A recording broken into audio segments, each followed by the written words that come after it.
Resistance, resistivity को हमने कैसे डिफाइन किया था बेटा? Resistivity it is the resistance offered by a wire of a given material having length 1 metre and cross sectional area 1 metre square. ये चीज़ें fixed करनी पड़ेगी आपको, तो ही आप डिफाइन कर सकते हो किसको? रेजिस्टिविटी को। एक बार फिर इसकी डेफिनेशन पे बहुत ज़्यादा ध्यान देंगे हम। तो what is resistivity? It is the resistance of a wire of a given material. एक गिवन मटेरियल की जो वायर है उसकी लेंथ 1 मीटर है और cross section area 1 metre square है, तो उस वायर की रेजिस्टिविटी को हम क्या बोलते हैं? सॉरी, रेजिस्टेंस को हम क्या बोलते हैं? रेजिस्टिविटी। अब हमने रेजिस्टिविटी को बच्चे कैसे डिफाइन किया था? हमने 2 रोड्स ली थी डिफरेंट जगहों की। एक रोड हमने बोली कि ये आपकी कॉलोनी की रोड है और वही 1 मीटर लेंथ है और 1 metre square cross sectional area है। फिर हमने एक रोड एग्जैक्टली उसी डायमेंशन की 1 मीटर लेंथ और 1 metre square cross sectional area की रोड ली, बट ये हमने ओल्ड सिटी पिंक सिटी की ली थी। 4 दीवारी आपने सुना होगा, वॉल सिटी जो जयपुर को बोलते हैं, तो ये वॉल सिटी वाली ली। ठीक है, तो इसके अंदर और इसके अंदर क्या डिफरेंस है? रोड कहाँ की है, जगह का डिफरेंस होने के कारण आपने क्या बोला? ट्रैफिक डिफरेंट है। ट्रैफिक आपको कहाँ ज़्यादा मिला? जो पिंक सिटी वॉल सिटी है वहाँ पे ट्रैफिक ज़्यादा मिला एज कंपेयर टू कॉलोनी। तो इसका मतलब क्या है? इधर आपने रोड चेंज करी है, तो इसी तरीके से आप वायर का मटेरियल चेंज करोगे। क्या ये सारे एग्जाम्पल्स आप खुद के लिए लिख रहे हो? जैसे कि मैं रोड बोलती हूँ, कॉलोनी बोलती हूँ, ये लिख लेना, इससे कभी भी आप भूलोगे नहीं। ठीक है, रिकॉर्डिंग तो आपको मिल ही रही है, बट ये छोटे छोटे आप हिंट्स अपने लिए लिख लो, आपके दिमाग में बढ़िया तरीके से सेट हो जाएंगे। क्या होता है इससे सेट? Late me no. कौन बोलेगा कि हाँ मैम ये एग्जाम्पल्स काफ़ी बेनिफिशियल हैं? रेजिस्टिविटी आदि से ज़्यादा जनता को समझ में नहीं आता है। तुमने पढ़ा था पहले रेजिस्टिविटी मैम के साथ, समझ में आया था? क्या था रेजिस्टिविटी? पूरा बढ़िया तरीके से समझ में आ गया था? गुड, गलत इंसान से पूछ लिया। Yes ma'am they are. ठीक है, चलो आओ। क्योंकि मेरा जो पास एक्सपीरियंस बोलता है सबसे ज़्यादा जो मिस्टेक बच्चे को आती है वो रेजिस्टिविटी और रेजिस्टेंस के बीच में डिफरेंस समझ में नहीं आता है। कितने डिफरेंसेस बता सकते हो? बताओ तुम। आओ। क्या रिकॉर्डिंग ठीक चल रही है ना? लैग वैग थोड़ा ना हो रहा है? लैग नहीं हो रहा है ना? लैग नहीं है ना? आगे कंटिन्यू करूँ? हाँ ठीक है, चलो आओ बच्चों। अब हमने क्या बोला? रेजिस्टिविटी की एक यूनिट बहुत इंपॉर्टेंट थी, R = ρl/A। रेजिस्टेंस की यूनिट मैं फिर से लेट बता रही हूँ, मतलब आज भी भूल गई, वैसे तो बता दिया था लास्ट क्लास में। रेजिस्टेंस की यूनिट होती है ओम, OHM, जिसका सिंबल क्या होता है? ये ऐसे मटके जैसा आप बनाते हो, तो इधर मैं ओम लिखूंगी। रो की मुझे यूनिट निकालनी है, लेंथ होता है बेटा मीटर में और एरिया होता है बेटा मीटर स्क्वायर में। तो 1 मीटर कैंसिल आउट हो गया, तो ρ = ohm metre.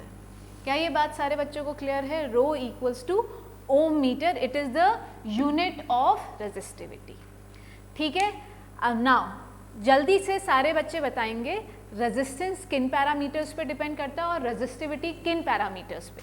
Everybody write down this answer in the chat section और आप लोग मुझे ऐसे बता देंगे what are the factors on which resistivity depend. सबसे पहले तो रेजिस्टिविटी का आंसर करेंगे एवरीवन। चांस बाय मतलब रेजिस्टेंस कोई नहीं बता रहा है, आई एम आस्किंग रेजिस्टिविटी कौन से फैक्टर्स पे डिपेंड करती है? यस पलाश। 1.5 मार्क्स आए हैं बेटा 20 में से।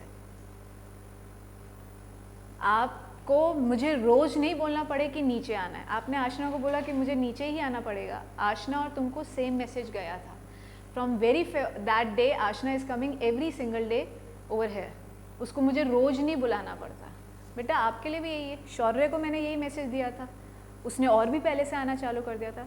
जस्ट आज दी स्टूडेंट, तुम तो ऑनलाइन भी अटेंड करते हो ना, कि ये कैसे तड़प रहे हैं मेरे पास आने के लिए। अगर किसी तरह का एडिक्शन भी लग गया है ना, तो उसको छोड़ने का तरीका यही है कि उस एडिक्शन से थोड़ा दूर भागो। घर में रहेंगे तो हमको वो चीज़ दिखती रहती है ना? किसी भी बच्चे के साथ होता है ये, और इस समय पे बहुत बच्चों के साथ हो रहा है। इनफैक्ट मेरा मोबाइल देखने का समय बढ़ गया है। मैं तो इतनी बड़ी हूँ, बट आई एक्सेप्ट दैट, है ना? तो उस चीज़ के लिए हमको थोड़ा सा मैंने आपको पहले भी, आप शायद मैंने 12th के साथ डिस्कस करी थी ये बात, या आप लोगों को भी बोलती हूँ, अगर आपको लाइफ में थोड़ा सा भी डिस्ट्रैक्शन चाहिए तो डिसाइड द टाइम, कि पूरे दिन में, मैंने ये बात करी थी आप लोगों के साथ कि अगर आपको मोबाइल भी देखना है तो अपने आप को वो समय दो कि मैं पूरे दिन में 1 घंटे देखना है, अब वो मैं 15-15 मिनट का देखूं या कैसे देखूं। बट अगर आप सिर्फ और सिर्फ खुला छोड़ दोगे कि भैया कोई टाइम ड्यूरेशन नहीं है, तो बेटा हम वही करते रहेंगे। सबके लिए बोल रही हूँ मैं, है ना।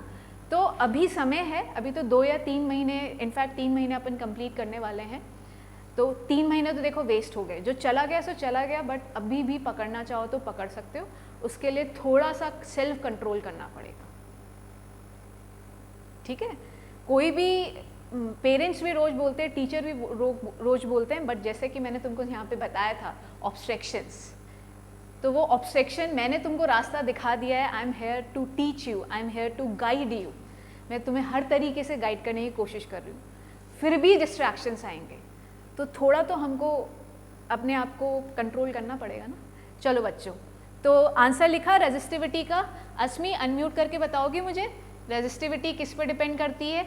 यस, आंसर लिखा। हाँ बेटा, ma'am temperature and material. Yes, very good, कोई बात नहीं, तुम्हारी चांस भी आएगी। So resistivity depend upon temperature and material, और किसी पे नहीं। अगर ये क्वेश्चन बहुत फेमस है, if the length of the wire is doubled, write down the answer, what will be the resistivity, find out the new resistivity. If the length is doubled, what will be the new resistivity? Everybody, Harshini. Okay. Yes, it will remain same. ये दिख रहा है? तो it will remain same because resistivity तो temperature और material की property है। अगर length बढ़ाने से क्या हो गया? हमने क्या बोला? भैया ये रोड भी 1 मीटर लेंथ की थी, 1 मीटर स्क्वायर की थी, दूसरी रोड भी 1 मीटर लेंथ की, आपने डायमेंशन फिक्स कर दिए हैं। इसको भी तुमको समझाया था एक बहुत अच्छे एग्जाम्पल से, डेंसिटी ऑफ वाटर। तुम्हारे घर का पानी, मेरे घर का पानी, 50 लीटर पानी या 20 लीटर पानी, सबकी डेंसिटी क्या होगी? It will remain same exactly. But इसी जगह अगर मैं बोलूँ if the length of the wire is doubled, what will happen to the new resistance, what will happen to the resistance? जल्दी से चैट सेक्शन में आंसर करेंगे। If the length of the wire is doubled, if the length of the wire is double, what will happen to the resistance? Everybody, स्वस्ति 2L नहीं लिखते, 2R लिखते हैं, ठीक है। yes, double. okay, अब इसी क्वेश्चन को फिर से सुनेंगे। if the wire is stretched to double its length, if the wire is stretched to double its length, what will happen to the new, what will happen to the resistance? अरे ईशा क्या कमाल कर रही हो यार, 4R, ठीक है। तुम्हें याद करने का तरीका भी बता देती हूँ, ठीक है। आज तुमको मैं याद करने का तरीका भी बता देती हूँ। जब आप उसको खींचते हो तो लेंथ तो डबल हुई है, क्रॉस सेक्शनल एरिया पतला हो गया है, पतली वायर कमज़ोर वायर हो गई है, पहले मोटी तगड़ी थी, अब वो पतली हो गई है, तो एरिया चेंज हो जाता है। बेटा वॉल्यूम सेम रहता है। कुछ बच्चे सेम सेम लिख रहे हैं, तो आप ये तो भूल ही गए क्या सेम रहता है बच्चों? तो उसमें आपको बताया था कि ये एक वायर थी, सुनो इधर देखो इस डायग्राम को, ये L लेंथ की थी, इसका क्रॉस सेक्शनल एरिया A था। अब मैंने इस वायर को खींच के लंबा कर दिया, खींच के, तो ये खींच के जब आप लंबा कर दोगे तो इसकी लेंथ हो गई है 2L। अभी भी वही वायर है, तो मैंने आपको क्या बताया था, वॉल्यूम ऑफ पुरानी wire is equals to volume of नई वायर। इसको भी हमने बहुत अच्छे से तरीके से समझा था। क्ले का एग्जाम्पल लेके, एक बच्चे को आप क्ले खेलने को देते हो तो उसका वॉल्यूम फिक्स रहता है, वो अलग अलग शेप बनाता है तो उनका एरिया चेंज होता है, but volume remains the same. इसी तरीके से इस वायर को खींचा है, एरिया क्या होता है, volume A dash into L dash. L dash क्या लिखना है, L dash is 2L into A dash, AL। तो प्लीज़ बच्चों गलतियाँ मत करो, A डैश कितना आ गया है, A/2। अब जब इसको यहाँ पे पुट करते हो, देखो rho into 2L upon A/2, तो 2 इसको फॉर्मूला अगर तुम रटना चाहो, मतलब हम 12th वाले स्टूडेंट्स को या नीट या मेंस का जो एग्ज़ाम देते हैं, JEE मेंस का, तो उनको हम काफ़ी फॉर्मूलाज ऐसे छुटपुट लर्न करा देते हैं। So R dash is equals to N square R। इसका क्या मतलब है, जो बच्चा समझना चाहे, वैसे तो बहुत आसान है। आप लोगों को ये अगर 1 मार्क्स MCQ में आए तो you can also use this formula, but अगर आपके 3 मार्क्स में आया तो आपको स्टेप्स शो करने पड़ेंगे। समझ में आ रहा है मैं क्या बताना चाह रही हूँ? 1 मार्क्स में आ रहा है MCQ में तो डायरेक्टली यूज दिस फॉर्मूला। भाई देखो ना 2 ऊपर गया, 2 एक ऑलरेडी था, 2 2 4। तो इसमें हम आपको फॉर्मूला क्या बता रहे हैं बेटा? फॉर्मूला ये है कि अगर किसी वायर को स्ट्रेच करते हो, अ वायर, क्वेश्चन क्या है सुन लो, a wire is stretched to stretch n times of its length, उसकी लेंथ के of its length, उसकी लेंथ को n गुना खींच दिया है। अब n गुना 2 टाइम्स भी होता है, 3 टाइम्स भी होता है, 4 टाइम्स भी होता है, कितना भी गुना कर लो। यहाँ पे फॉर्मूला क्या लगाना है? n square. अगर 2 टाइम्स होगा तो 2 2 ज़ा 4, 3 टाइम्स होगा तो 3 3 ज़ा 9। समझ रहे हैं सारे लोग? वायर को कितना स्ट्रेच किया है? n times. अभी मैंने जो क्वेश्चन किया था उसमें मैंने क्या बोला था? Wire is stretch to double its length. Now a wire is stretch to n times its length. Original length के n टाइम्स जब भी वायर को स्ट्रेच करते हो तो रेजिस्टेंस क्या होता है? n square r। ये 12th वाले स्टूडेंट्स को डायरेक्ट फॉर्मूला दिया जाता है बिकॉज उनके सिर्फ MCQ में ये पूछा जाता है। आप लोगों के मोस्टली 3 मार्क्स में पूछा जाएगा। You should know all the steps, but फिर भी मैंने आपको ये बता दिया है। लिखना है लिखो और लेट मी नो। लिखो बच्चों, लिख लीजिए सब लोग, है ना? हाँ बोलो दीपांशी, 1 मिनट मुझे आराम से सुनने दो, अब बोलो। मैम आपने जो बाद में बताया कि n टाइम्स तक स्ट्रेच होती है, वो मैंने सुना नहीं था, एक बार वो बता देते। हाँ वो मैंने बेटा यही बताया है कि जैसे अगर आप 2 टाइम स्ट्रेच करते हो तो रेजिस्टेंस 4 टाइम इंक्रीज होता है, 3 टाइम करते हो तो रेजिस्टेंस 9 टाइम्स इंक्रीज होता है। तो अगर आप वायर को n टाइम स्ट्रेच करते हो ऑफ इट्स लेंथ तो रेजिस्टेंस का एक फॉर्मूला होता है r dash is equal to n square r। ये हम 12th को डायरेक्टली लर्न कराते हैं बिकॉज उनके MCQ में ही पूछा जाता है। तो I am saying if this question is being asked in your MCQ तो you can use this formula directly, but आपके मोस्टली स्टेप्स 3 मार्क्स में पूछा जाता है तो आपको ये सारे स्टेप्स करने पड़ेंगे। ये स्टेप्स सारे बच्चों ने लास्ट क्लास में लिख लिए थे, सब बच्चों ने लिख लिए थे लास्ट क्लास में। हाँ जी, अब समझ में आया दीपांशी? यस। हाँ लिख लो, आराम से लिख लो और फिर मुझे बता देना। स्वस्ति आ रहा है बेटा समझ में? एवरीबडी, वंश, अक्षत, अस्मी, दिया, माही, आयुषी, जय, क्लियर है सब लोगों को? अनुष्णा बेटा? Yes ma'am. ओके बेटा। अनिका, श्रेय बैठे हो क्लास में? ओके चलिए।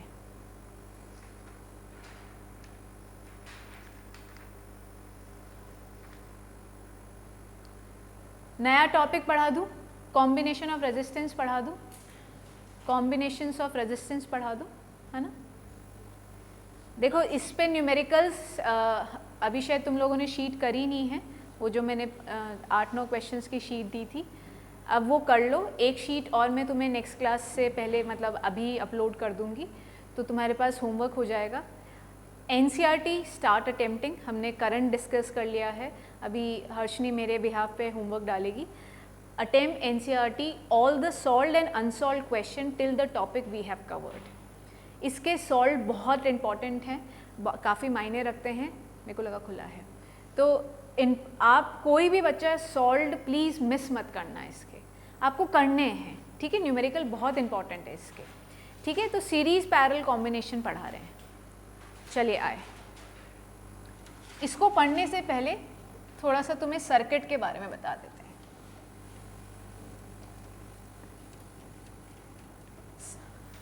दो तीन चीज़ें और छोटी छोटी बता देते हैं बेटा, फिर स्टार्ट करेंगे। सबसे पहले व्हाट इज एमीटर, ठीक है? एमीटर क्या होता है? Ammeter it is a device which is used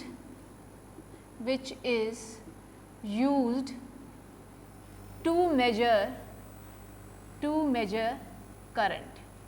ammeter एक डिवाइस है जो कि करंट को मेजर करती है, ठीक है? Ammeter is a device which is used to measure current. Current को मेजर करने के काम में ये डिवाइस आती है। नेक्स्ट क्वेश्चन जो इसमें बनता है, ये कैसे कनेक्ट होती है, मैं अभी तुम्हें बता देती हूँ, फिर अभी मैं सर्किट भी बताऊँगी। It is always connected in series in the circuit. ठीक है, ये इसका मतलब क्या है अभी थोड़ी देर में समझाऊंगी। ये सर्किट में हमेशा सीरीज में कनेक्टेड होती है। This is always connected in series in the circuit. जो सर्किट होता है इसमें हमेशा सीरीज में कनेक्टेड होती है। Symbol for emitter in circuit, अगर सर्किट में सर्किट डायग्राम में अगर एमिटर को शो करना है तो बेटा इसका सिंबल क्या होता है, ये इसका सिंबल होता है। ठीक है, this is the symbol of emitter when it is connected in a circuit diagram, in a circuit, और उसको आप उसका सर्किट डायग्राम शो कर रहे हो तो ये कैसे कनेक्टेड होता है। लिखते जाओ, आराम से लिखते जाओ।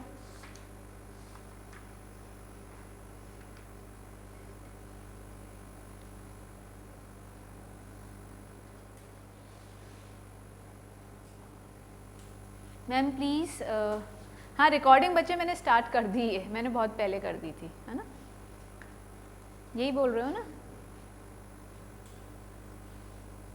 हाँ प्रियांशी कर दी थी बेटा, ऑलरेडी डन। ठीक, लिख लिया? फिर से एक बार बता देती हूँ। Emitter it is a device जो कि कोई सर्किट जो होता है उसमें करंट मेजर करने के काम में आती है। उस सर्किट में ये हमेशा सीरीज में लगती है और इसका सिंबल होता है ए, प्लस माइनस क्या होता है वो मैं बता दूंगी। इस तरीके से रिप्रेजेंट करते हैं। उसके बाद नेक्स्ट आता है वोल्ट मीटर। नेक्स्ट क्या आता है? Volt meter. अगेन ये भी डिवाइस है। It is a measuring device which measure potential difference, PD लिख दो ना, समझ जाओगे ना, विच मेजर पोटेंशियल डिफरेंस और वोल्टेज। देखो पोटेंशियल डिफरेंस और वोल्टेज का मतलब यही होता है, जो हमारे घर में हम बात करते हैं डे टू डे लाइफ में, अगर आपने पेरेंट्स के मुंह से सुना होगा तो वो ये बोलते हैं वोल्टेज फ्लक्चुएट हो रहा है। तो वो voltage fluctuation basically they are talking about potential difference. India में कितना वोल्टेज आता है, कौन बताएगा मुझे? How much voltage are you getting? 220, yes everybody, 220 volt. अब एवरीबडी नो दिस, सबको पता है। अच्छा, आपको एक चीज़ और जनरल नॉलेज की बताते हैं। Have you heard about the term stabiliser? कितने लोगों ने देखा है या सुना है जो आपके एसी होते हैं उसमें स्टेबलाइजर लगा होता है, आपके जो फ्रिज होते हैं फ्रिज के ऊपर स्टेबलाइजर होता है, सुना है? स्टेबलाइजर का क्या काम होता है आज तुमको पता लगेगा तो शायद तुम्हें समझ में आ जाएगा। Stabiliser it is a device which is used to stable the volt meter. इसका मतलब क्या है? हमारी सारी की सारी इलेक्ट्रॉनिक डिवाइस, एसी और फ्रिज थोड़ा करंट ज़्यादा लेते हैं बेटा, जब ये बनती हैं तो इनमें ये बताया जाता है कि ये 220 वोल्ट ही सिर्फ सहन कर सकते हैं। Control the excessive current, Meenal इसको समझो बेटा, एक्सेसिव भी और कम भी मैं समझा रही हूँ। तो आपकी हर एक इलेक्ट्रॉनिक डिवाइस बहुत बढ़िया काम करती है जब उस पर 220 वोल्ट वोल्टेज आता है, ठीक है। बट हमने कई बार ये भी सुना है कि ट्यूबलाइट डिम हो गई मतलब वोल्टेज कम आ रहा है, और कई बार ट्यूबलाइट नॉर्मल से ज़्यादा रोशनी देती है। ऐसा बहुत कम होता है, बट ऐसा लगता है फ़ैन एकदम से बहुत तेज़ चलने लग जाता है। कितने लोगों ने ये चीज़ रियलाइज़ किया है कि आपका फ़ैन बहुत तेज़ चलने लग जाता है, तो हमने तो कुछ किया ही नहीं था, ये फ़ैन कैसे तेज़ हो गया, ठीक है। आपकी ट्यूबलाइट डिम हो जाती है, तो पंखे का तेज़ होना मतलब वोल्टेज 220 से ज़्यादा आ रहा है, ट्यूबलाइट का डिम होना मतलब वोल्टेज 220 से कम जा रहा है। तो बच्चे ये वोल्टेज जो फ्लक्चुएशन हो रहा है, आपकी हैवी इलेक्ट्रॉनिक डिवाइस ये वोल्टेज फ्लक्चुएशन नहीं सहन कर सकती है। अगर आपके घर में 220 से ज़्यादा वोल्टेज आ रहा है तो आपका जो एसी है वो फूक जाएगा। फूकने का मतलब ये क्या होता है, उसमें शॉर्ट सर्किट हो जाएगा, आग लग जाएगी, उसकी वायर या मतलब कोई ना कोई उसके अंदर डैमेज, इलेक्ट्रॉनिक डैमेज हो जाएगा। इससे हमको हमारी इलेक्ट्रॉनिक डिवाइस से को बचाना है। तो सबके बाहर हर एक हैवी इलेक्ट्रॉनिक, हैवी का मतलब क्या होता है, जिसकी करंट की रिक्वायरमेंट ज़्यादा होती है, उनके बाहर स्टेबलाइजर लगा होता है जो कि एक स्टेबल वोल्टेज प्रोवाइड करता है, ना 220 से नीचे जाने देता है, ना 220 के ऊपर जाने देता है। Now do you get the meaning of the term 220? जैसे कि मीनल ने अभी बोला था कि मैम ज़्यादा करंट होता है तो उसको, ज़्यादा नहीं, कम करंट होगा तो भी वो 220 ही देगा। हमने ओम्स लॉ पढ़ा, ओम्स लॉ में सब बच्चों को याद है कि भैया voltage, current is directly proportional to voltage. तो वोल्टेज ज़्यादा तो करंट ज़्यादा। संचित, तो मीनल बोल रही है कि मैम करंट ज़्यादा। बेसिकली करंट ज़्यादा क्यों आया? क्योंकि वोल्टेज 220 से ज़्यादा आ गया था। समझो, ये बहुत इंटरेस्टिंग चैप्टर है क्योंकि ये हमारे आसपास की बातों के बारे में है। समझ रहे हो बच्चे? तो 220 से ज़्यादा वोल्टेज, वोल्टेज ज़्यादा मतलब करंट ज़्यादा, बट हर एक इलेक्ट्रॉनिक डिवाइस एक मैक्सिमम करंट ही ले सकती है। अगर उससे ज़्यादा करंट जाता है तो शॉर्ट सर्किट हो जाता है। शॉर्ट सर्किट मैं ही पढ़ाऊंगी in magnetic effect of current, तो there is no need to घबराओ कि शॉर्ट सर्किट क्या होता है। ठीक है, तो शॉर्ट सर्किट में बेसिकली आग लग जाती है, आपका जो सर्किट है वो डिस्कनेक्ट हो जाता है, मतलब ज़्यादा करंट फ्लो। आपको फ्यूज़ के बारे में भी मैं बताऊंगी, तो ये सारी चीज़ें कनेक्टेड है। तो बस ये समझ जाओ कि जब शॉर्ट सर्किट हो गया तो अब आपकी इलेक्ट्रॉनिक डिवाइस काम नहीं करेगी। क्या समझ में आ पा रहा है स्टेबलाइजर का काम? एवरीबडी नाउ नो कि अगर आपसे कोई घर में पूछेगा, हाँ कुछ बोलना है, उसके अंदर ऐसे ही प्रोविजन होता है ना, मतलब जब उसके अंदर करंट जा रहा होता है तो वो करंट को स्टोर भी कर देता है। तो अगर उसके पास कम आएगा तो उसके बाद जो ऑलरेडी स्टोर्ड है उससे वो कर देगा बराबर। रजिस्टर, हाँ, तो ये जो वोल्ट स्टेबलाइजर्स होते हैं, तो ये आप कैसे बनाते हो? इसके अंदर रजिस्टर्स तो हर एक इलेक्ट्रॉनिक डिवाइस में होते हैं। अब एक और डिवाइस होती है कैपेसिटर। अब कैपेसिटर क्या होता है वो हम 12th में पढ़ाते हैं। तो आपकी जितनी भी इलेक्ट्रॉनिक डिवाइस है सबके अंदर रजिस्टर्स हैं, सबके अंदर कैपेसिटर है। तो रजिस्टर क्या करता है? करंट के फ्लो को रोकता है। तो अपने आप ही करंट कम होगा तो वोल्टेज डाउन ही तो जाएगा, तो ऑब्वियसली उसके अंदर रजिस्टर होगा। तो स्टेबलाइजर का मतलब ये नहीं कि उसके अंदर रजिस्टर नहीं है। तुम ये कह रहे हो ना कि मैम वो तो रजिस्टर ही काम कर देगा, तो स्टेबलाइजर के अंदर रजिस्टर्स ही लगे होते हैं, बहुत और भी चीज़ें होती हैं, बट रजिस्टर तो होता ही है। कैसे करेगा वो, है ना? हाँ हाँ, it is a device which measure potential difference of voltage across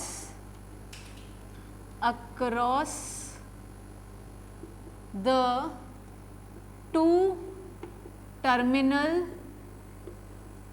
of the resistor। अभी मैं बताऊंगी बेटा रजिस्टर क्या होता है, ठीक है? एक मिनट, किसी ने कुछ चैट सेक्शन में लिखा तो नहीं, मैं चेक कर लूँ। Ma'am please explain work of just that. Bhavya, जितना मुझे समझाना था टॉपिक से थोड़ा सा रिलेटेड था, तो आई हैव ऑलरेडी एक्सप्लेन। क्योंकि ये टॉपिक का नहीं है तो I won't like to repeat it again, ठीक है? वीडियो रिकॉर्डिंग देख लेना उस चीज़ के लिए। यूजुअली मैं ये टर्म बोलती नहीं हूँ, वो इसलिए बोला क्योंकि वो ऑलरेडी मैंने एक्स्ट्रा टाइम दे के ही बताया कुछ नया, है ना? तो नई चीज़ के लिए हमारे पास, हम अपनी टॉपिक से रिलेटेड की चीज़ तो मुझसे हज़ारों बार रिपीट कराओ, I will do that for you, है ना? तो वो मैंने ऑलरेडी तुमको थोड़ा सा ज़्यादा ही बता दिया है। चलो बच्चों, तो volt meter it is a device which measure potential difference of voltage across the two terminal of the resistor. Resistor क्या होता है अभी मैं थोड़ी देर में बताती हूँ। अगेन, ये कनेक्टेड कैसे होता है? It is connected in parallel, PAR, parallel to the resistor. जो रजिस्टर होता है उसके पैरेलल में कनेक्ट करते हैं। एंड सिंबल क्या होता है? इसका सिंबल होता है V for volt metre. V is the symbol, V for volt meter, ठीक है? V for volt metre. अगर तुम लोग बोर नहीं हो और एंजॉय करो तो मैं लंबी क्लास ले लूँ, क्योंकि तुम्हारी ही क्लास ले रही हूँ मैं, तो आई कैन डू दैट। जब रजिस्टर पढ़ाऊँगी और भी तुमको मज़ा आएगा। आई होप अगर अभी तक तुम चैप्टर को एंजॉय कर रहे हो। वंश सबसे पहले तुम, ओके ठीक है, चलो थैंक यू एंथुजियाज्म शो करने के लिए। तो it is connected in parallel to the resistor, its symbol is V for volt meter, ठीक है।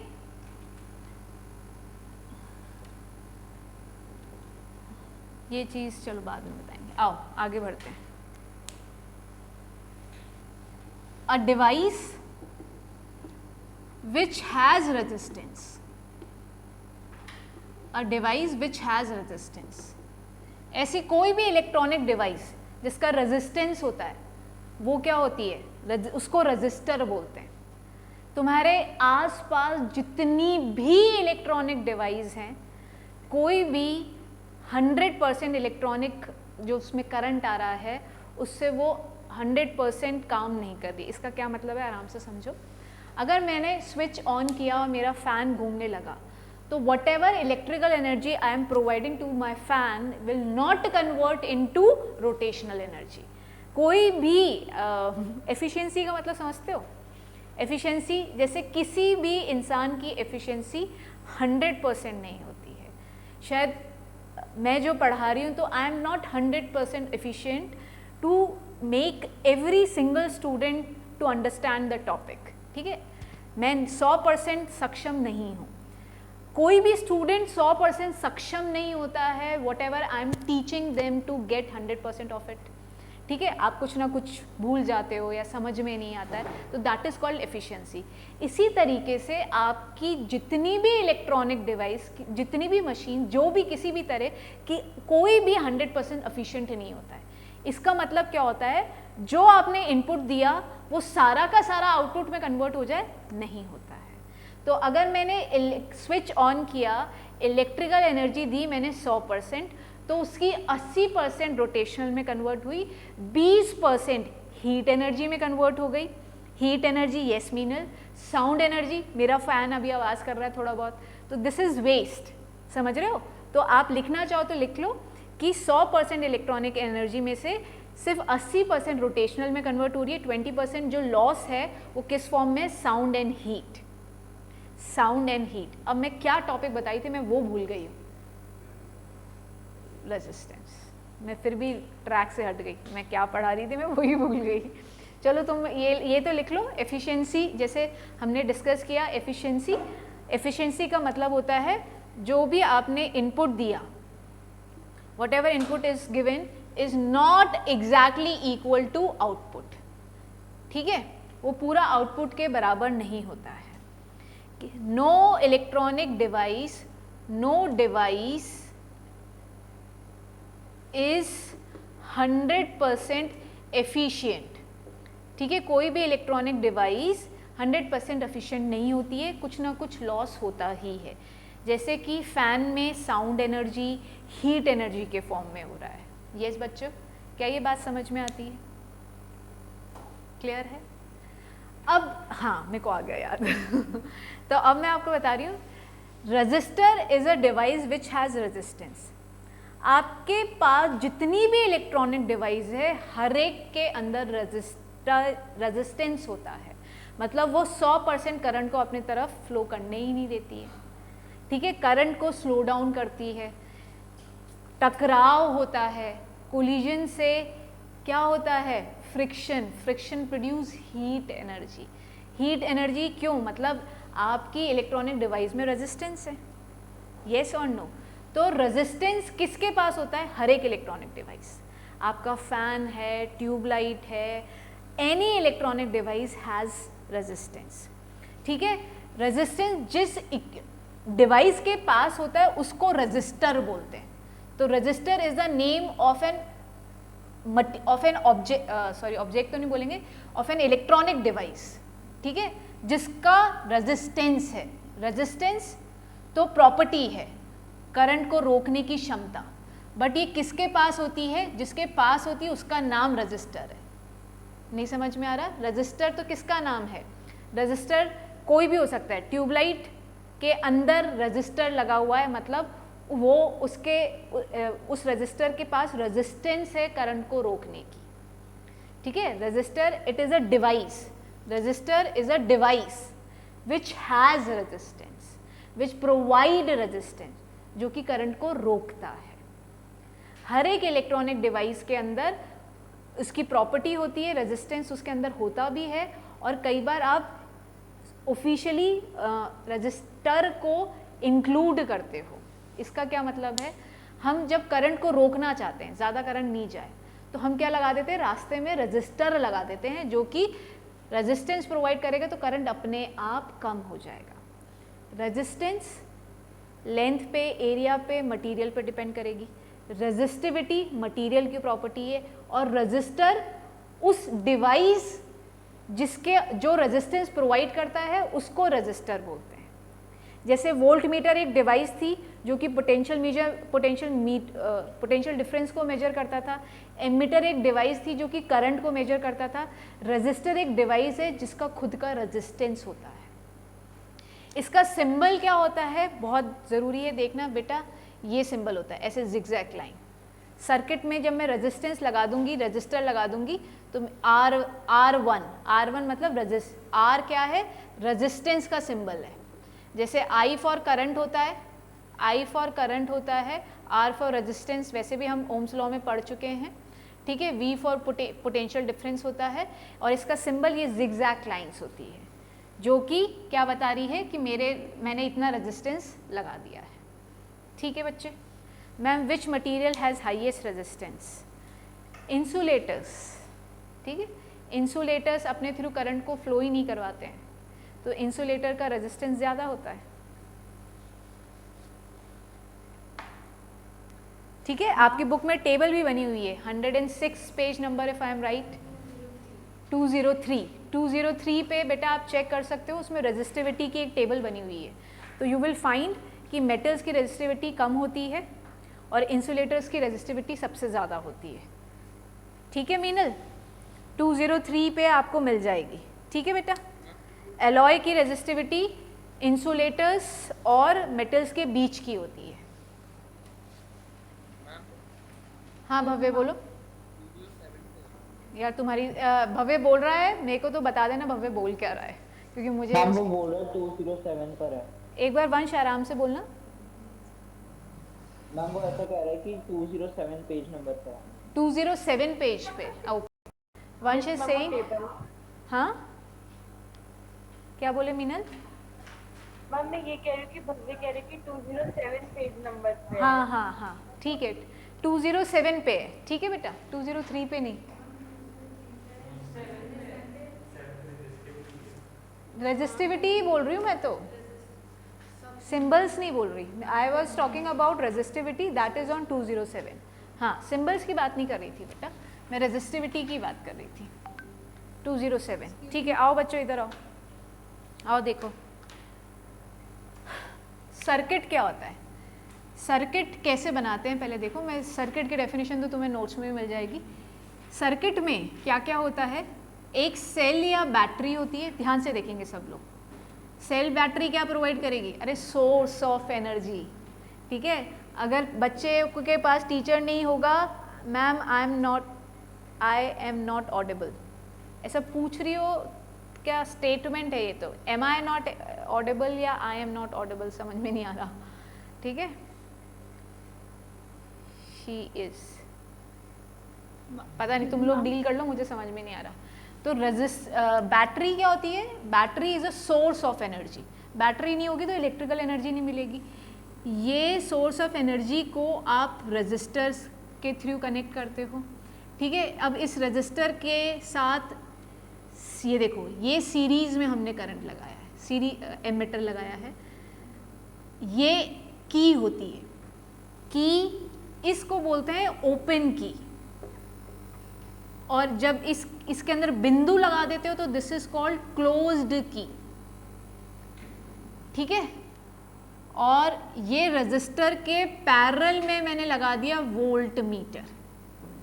अब देखो इधर, सबसे पहले अगर मैं की क्लोज नहीं करती हूँ, सब लोग इधर ध्यान देंगे, ये प्लस से आई करंट निकलेगा, ये करंट गया गया गया गया गया, यहाँ पे इनकम्प्लीट हो गया सर्किट। इनकम्प्लीट का मतलब क्या है ये समझो, ये करंट यहाँ से निकला, अगर इसको यहाँ पे एक पाथ ही नहीं मिलेगा तो आगे करंट जाएगा ही नहीं। This is called open circuit. Open circuit में नो करंट, करंट फ्लो ही नहीं करेगा, because for a current to flow there should be a closed circuit. Everybody getting this? Circuit close होना चाहिए। तो सर्किट को क्लोज कैसे करेंगे? ये की को अंदर घुसा के क्लोज्ड की कर दिया आपने। अब करंट यहाँ पे गया, फिर यहाँ पे जा रहा है, फिर यहाँ पे जा रहा है, थोड़ा सा ऊपर भी जाता है, बट ये दोनों करंट फिर से यहाँ पे कनेक्ट हो गए, यहाँ गया यहाँ गया यहाँ गया, तो ये पूरे सर्किट में घूम गया। This circuit is called closed circuit. Open circuit मैं यहाँ पे तोड़ दूँ, ये वायर कट गई, तो अब ये सर्किट क्या हो गया है? ओपन सर्किट हो गया, इसमें करंट नहीं फ्लो करेगा। तो करंट फ्लो करने के लिए सारी वायर्स एक दूसरे से कनेक्टेड होनी चाहिए, कहीं भी बीच में क्या नहीं होनी चाहिए, ऐसे बांधा नहीं होनी चाहिए, ठीक है। इनकम्प्लीट सर्किट नहीं होना चाहिए, सर्किट शुड बी कंप्लीट। क्या सारे बच्चों को ये बात समझ में आ रही है? Are you people getting this? Are you getting the meaning of the term open circuit and closed circuit? हाँ जी बच्चों, डायग्राम बनाएंगे सब लोग? हाँ, डायग्राम बनाओ सब लोग। क्लियर है स्वस्ति?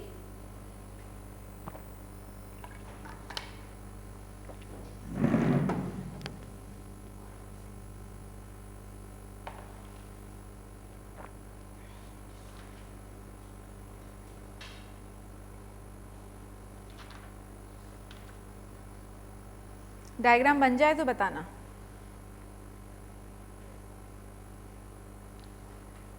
बन गया? अक्षत हो क्या बेटा क्लास में? चीज़ें समझ में आ रही है? अक्षता क्या भाई?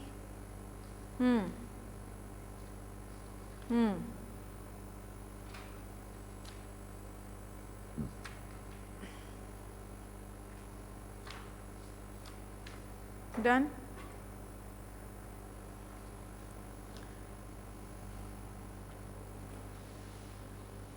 ये तो एक एग्जाम्पल ये है अक्षता। इस रजिस्टर की जगह मैं बल्ब भी लगा सकती हूँ। बेसिकली मुझे तुमको एक सर्किट बनाना था, उस सर्किट में सीरीज़ का मतलब समझाना था। सीरीज़ का मतलब मैं फिर से एक बार बताती हूँ, शायद मैंने सीरीज़ पैरेलल तो बताया ही नहीं है, अभी तो मैंने क्लोज सर्किट बताया।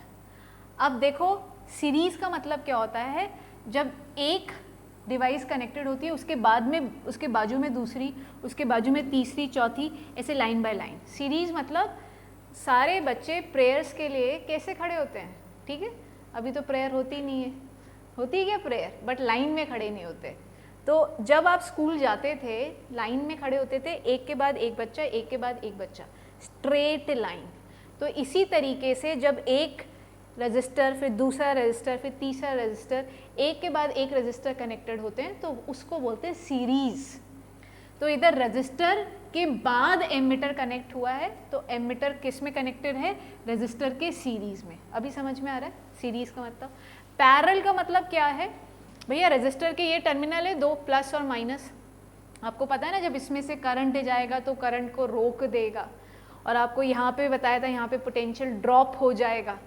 अगर ये फिर से मैं याद कराने की कोशिश कर रही हूँ, अगर यहाँ से आपका इलेक्ट्रॉन 10 जूल लेके एनर्जी चला तो भैया यहाँ पे 2 जूल एनर्जी खर्च हो गई, यहाँ पे पहुँचते पहुँचते कितनी बची? 8 जूल। तो इस पॉइंट की एनर्जी को पोटेंशियल एट अ पॉइंट बोलते थे। जो 2 जूल है वो पोटेंशियल डिफरेंस है। पढ़ाया था मैंने, कितने लोगों को ये बात याद आ रही है? ठीक है, वेरी गुड। क्या याद कर पा रहे हो? हर रजिस्टर क्या करता है, जब करंट आता है एनर्जी लेके तो उसके करंट का दुश्मन है, तो आपके दुश्मन आपके सामने खड़े हैं, you need to fight. When you fight you loss some your energy. तो 2 जूल एनर्जी खर्च हो गई लड़ाई झगड़े के अंदर, और बची कितनी? 8 जूल। तो 2 जूल क्या है? Potential difference. 10 - 8 difference, high potential minus low potential. और 8 जूल क्या है? इस पॉइंट का पोटेंशियल। 10 जूल क्या है? इस पॉइंट का पोटेंशियल। इन दो टर्मिनल्स के बीच में अक्रॉस आपने वोल्ट मीटर लगाया है, तो ऐसे टर्मिनल के अक्रॉस जब लगाते हैं बेटा, इसको बोलते हैं पैरेलल कॉम्बिनेशन। समझाने की कोशिश कर रही हूँ बच्चों। सीरीज पैरेलल, एक के बाजू में दूसरा लगाना, तो ये तो होता है सीरीज, दिस इज सीरीज। दो टर्मिनल के अक्रॉस लगाना, that is called parallel. Are you getting the meaning of the term parallel? सारे बच्चे बताएंगे क्या पैरेलल और सीरीज का मतलब समझ में आ रहा है? भाई भव्य कुछ बोल रहा है, मेरे को कन्वे कर देना क्या बोल रहा है। भव्य तुम बोलो, बच्चे बताएंगे मुझे। Ma'am please explain again. Ma'am ऐसा भव्य कह रहा है।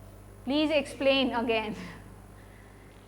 मैंने बोला जब आप प्रेयर के लिए स्कूल में खड़े होते थे तो एक बच्चा आपके आगे, एक बच्चा आपके पीछे खड़ा होता है।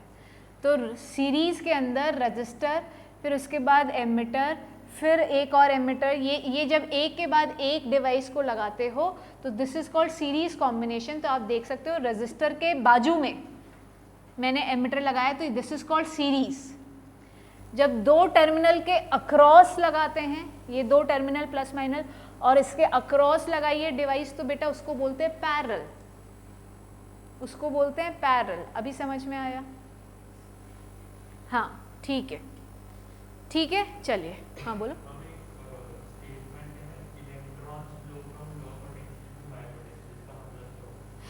माइनस टू प्लस, आपको प्लस का मतलब बताया था हाई पोटेंशियल, माइनस का बताया था लो पोटेंशियल।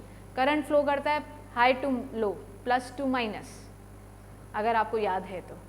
इसके अपोजिट में इलेक्ट्रॉन फ्लो करते हैं, minus to plus, low potential to high potential.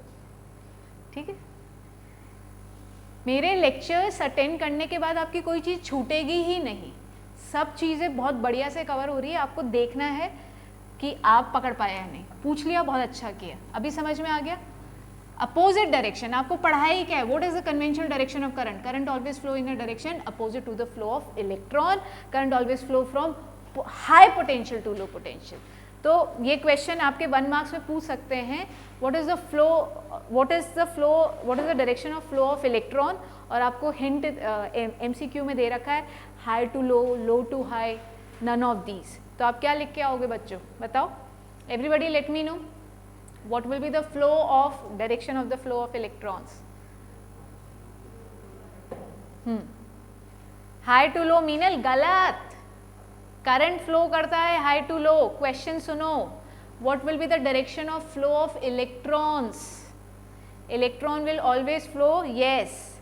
Swasti is saying right, Isha, Meenal opposite नहीं, अपोजिट तो चॉइस ही नहीं है ना, high to low, low to high और नन ऑफ दीज, या फिर 4th चॉइस मैम आप बताओ।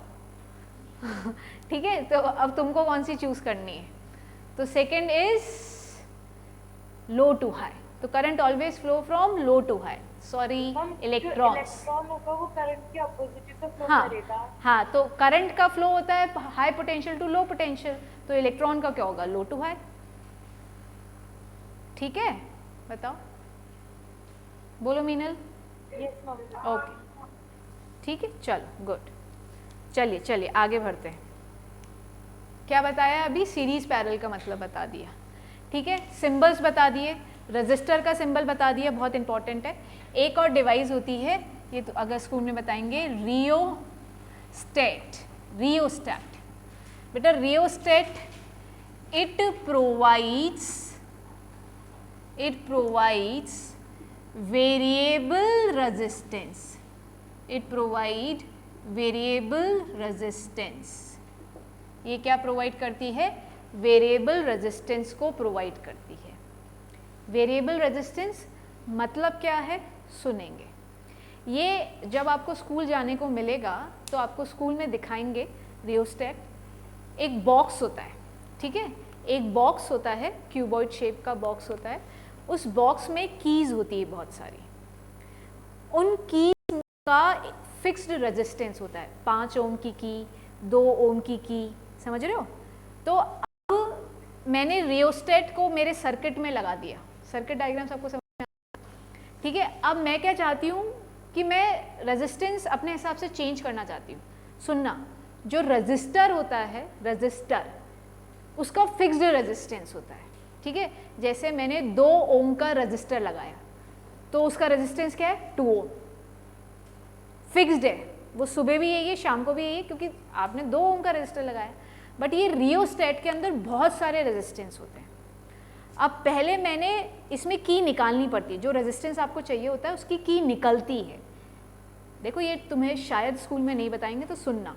तो मैंने 1 ओम की निकाली, तो अब रियोस्टेट मुझे कितना रेजिस्टेंस दे रहा है? 1 ओम। अब तुमने बोला नहीं मैम 3 ओम निकाल, इस बार हम करंट 3 ओम जब रेजिस्टेंस होगा तो कितना होगा?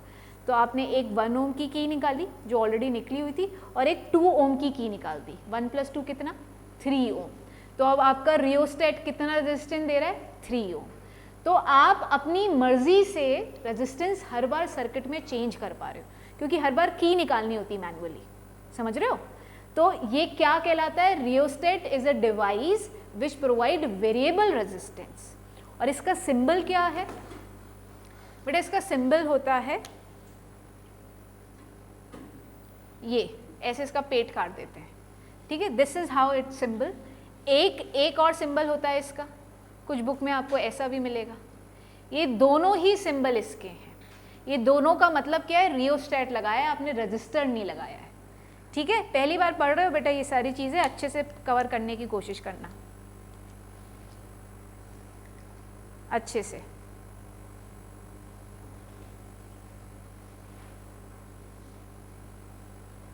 Ma'am please explain again. बेटा क्या मैं बोल रही हूँ, रियोस्टेट एक डिवाइस होती है, बॉक्स होता है, ठीक है? बॉक्स के शेप का होता है, क्यूबॉइड बॉक्स, जो कि डिफरेंट रेजिस्टेंस को प्रोवाइड करता है। जब आप बाज़ार से रजिस्टर लेने जाते हो, जैसे आपको याद है हम बाज़ार से बल्ब लेके आए थे, तो मार्केट में क्या हमने जाके क्या बोला था? 50 वॉट का बल्ब दे दो, 40 वॉट का बल्ब दे दो। तो मार्केट से जो बल्ब लेके आए उसका क्या फिक्स थी? पावर, ठीक है? इसी तरीके से अगर तुमने मार्केट में जाके रजिस्टर खरीदा तो वो फिक्स्ड रेजिस्टेंस का आएगा, 2 ओम का रेजिस्टेंस, 3 ओम का रेजिस्टेंस। बट मैंने बोला मुझे रेजिस्टेंस, मुझे नहीं पता कि कितने की रिक्वायरमेंट है, मेरा रेजिस्टेंस वेरी कर सकता है, तो मैं एक महंगी डिवाइस लेके आऊँगी, रियोस्टेट। रियोस्टेट बहुत महंगा होता है, उसके अंदर कीज़ लगी होती है, हर एक की का एक फिक्स्ड रेजिस्टेंस होता है। आप जितनी कीज़ बाहर निकालते हो उनके जो ऊपर रेजिस्टेंस लिखे होते हैं उन सब का टोटल कर लो। अगर मैंने 3 की बाहर निकाली, एक 1 ओम की, एक 2 ओम की, एक 3 ओम की, बताओगी क्या कितना रेजिस्टेंस बाहर निकाला? 1 ओम की, 2 ओम की, 3 ओम की। येस क्या? लेट मी नो कितना रेजिस्टेंस बाहर आया? 6 ohm. Yes you got it, 6 ohms everybody. अरे प्रियांशी स्टेबलाइजर जैसा नहीं है भाई, बिल्कुल भी नहीं है स्टेबलाइजर जैसा, 2 अलग दुनिया की बातें। Ma'am is it an actual की और आर यू गोइंग? नहीं बेटा, उसका नाम, उसको की बोलते हैं अक्षता, इसको बोलते की हैं, कि जो आप वो निकालते हो, जैसे बेसिकली वो स्क्रू जैसा होता है, ठीक है? बट उसको बोलते ये हैं कि की निकालना। टीचर टर्म यूज़ यही करता है। जैसे अब एमीटर का नाम एमीटर क्यों है, तो ये उसी तरह का क्वेश्चन हो गया, इसको की ही बोला जाता है। मतलब मैं एनालॉगी नहीं बोल रही, it is its actual name. समझ रही हो अक्षता? कोई भी पढ़ाएगा आपको यही बताएगा, ठीक है? कि वोल्ट रियोस्टेट में से की निकालना मतलब एक फिक्स रेजिस्टेंस का की बाहर, की ही बोलते हैं। आई होप ये बात समझ में आ रही है। Yes everybody clear? आगे बढ़ सकती हूँ? So rheostat it is a device, लिख लेना, it is a device which provide variable resistance, और इसके ये 2 सिंबल्स होते हैं। चलिए आगे मूव करते हैं।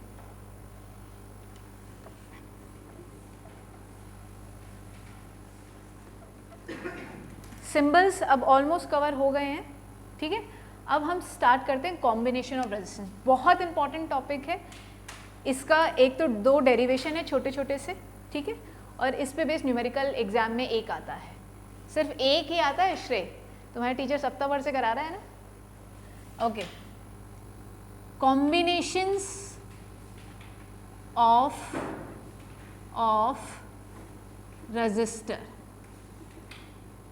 resistors, combinations of resistor, ठीक है? सबसे पहले हम पढ़ रहे हैं सीरीज रेजिस्टर। इसको एक बहुत बढ़िया स्टोरी एनालॉगी से पढ़ाऊंगी। पहले चलो स्टार्ट करते हैं, लेट्स सी, क्योंकि इस चैप्टर में हर एक चीज़ आपने एक एनालॉगी से पढ़ा है, ठीक है, हमने किसी न किसी चीज़ से उसको कंपेयर करके पढ़ाया है। तो इसके लिए भी मेरे पास एक छोटी सी स्टोरी है, तो आपको definitely you will love that story, ठीक है।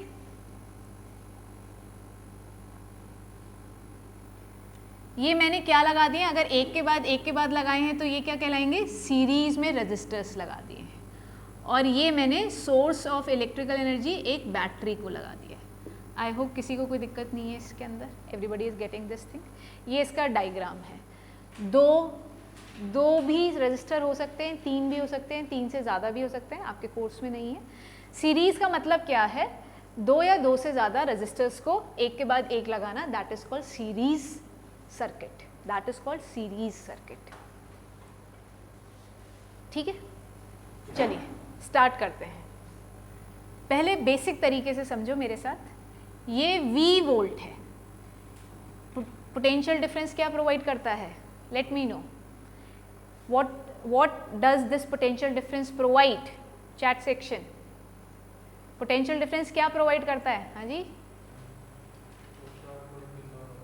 क्या प्रोवाइड करता है, कौन बताएगा, what does this potential voltage voltage is the other name for potential difference, provide क्या करता है, डेफिनेशन पे जाओ, it is the amount of work done in moving a unit charge, work हुआ, इसको बेटा जब काम होता है तो इसका मतलब कोई काम जब हो रहा है तो जो काम कर रहा है उसके पास एनर्जी है, वही तो काम करता है।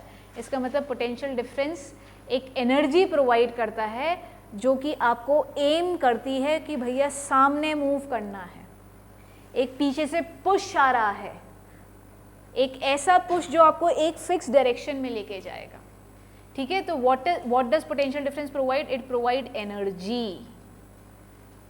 आप इसकी यूनिट क्या लिखते हो, जूल्स पर कूलम। फॉर्मूला क्या होता है, वर्क डन बाय क्यू होता है ना, तो वर्क डन कितना होता है, समझो, आराम से समझो, ऊपर से नहीं टकराए, ऊपर आई डोंट वांट कि ये चीज़ें ऐसे जाएं, ऐसे टकरानी चाहिए, ठीक है। We should gain, you should gain something over है। तो समझो voltage work done upon Q मतलब 10 जूल, आपने 1 कूलम चार्ज को 10 जूल एनर्जी देके फेंका इन पर्टिकुलर डायरेक्शन, उसको बोलते हैं पोटेंशियल डिफरेंस। अभी समझ में आ रहा है। तो what does potential difference provide, it provide the energy to the flow of charge particles per unit charge. एक यूनिट चार्ज को इतनी एनर्जी का धक्का मिला एक पर्टिकुलर डायरेक्शन में। लेट मी नो, समझ में आ रहा है क्या। पोटेंशियल डिफरेंस तो सिंपल है मैम, एक तरफ कम इलेक्ट्रॉन है, एक तरफ ज़्यादा इलेक्ट्रॉन है, जिससे कारण इलेक्ट्रॉन फ्लो करेगा, बट उस इलेक्ट्रॉन को फ्लो करने के लिए थर्मल एनर्जी तो थी जो कि वो जिग-जैग मोशन कर रहा था, बट ये कैसी एनर्जी दे रहा है, इन अ पर्टिकुलर डायरेक्शन। यहाँ तक पहले बोलो, मुझे बताओ कि आ रहा है या नहीं। हाँ जी, सब लोग बताएंगे, बोर नहीं होना है, क्वेश्चन पूछ लो, मैं फिर से एक्सप्लेन कर दूंगी। What does this potential, everyone है ना, सब बच्चों को पढ़ा रहे हैं तो सब बच्चे मुझे बताएंगे, ये चीज़ समझ रहे हो। पोटेंशियल डिफरेंस क्या होता है, वर्क डन पर कूलम, मतलब 1 कूलम चार्ज को फ्लो करने के लिए जो आपने एनर्जी दी। क्लियर है। हाँ, धीरे धीरे आएगा बेटा समझ में। एनर्जी के कारण कौन मूव कर रहा है, इलेक्ट्रॉन्स। हम इलेक्ट्रॉन्स की बात नहीं करते, हम करंट की बात करते हैं। तो भैया अगर इलेक्ट्रॉन इधर जा रहा है तो हमने करंट निकला, एक पर्टिकुलर डायरेक्शन में धक्का किसको मिल रहा है, इलेक्ट्रॉन्स को, ठीक है। बट इधर हम पॉजिटिव चार्ज को बोल रहे हैं कि हमारा एक पर्टिकुलर डायरेक्शन में किसको धक्का मिला, पॉजिटिव चार्ज को। पॉजिटिव चार्ज का फ्लो क्या कहलाता है, करंट, ठीक है। तो जैसे आपने बैटरी, अब वापस से बता रही हूँ, जैसे आपने बैटरी कनेक्ट करी, पॉजिटिव चार्ज आयंस को धक्का मिला एक पर्टिकुलर डायरेक्शन में, due to which the current will start flowing. Yes, चलो आओ, करंट फ्लो करने लगा। करंट, सारा का सारा करंट इधर जाएगा क्योंकि करंट पाथ पे डिपेंडेंट होता है।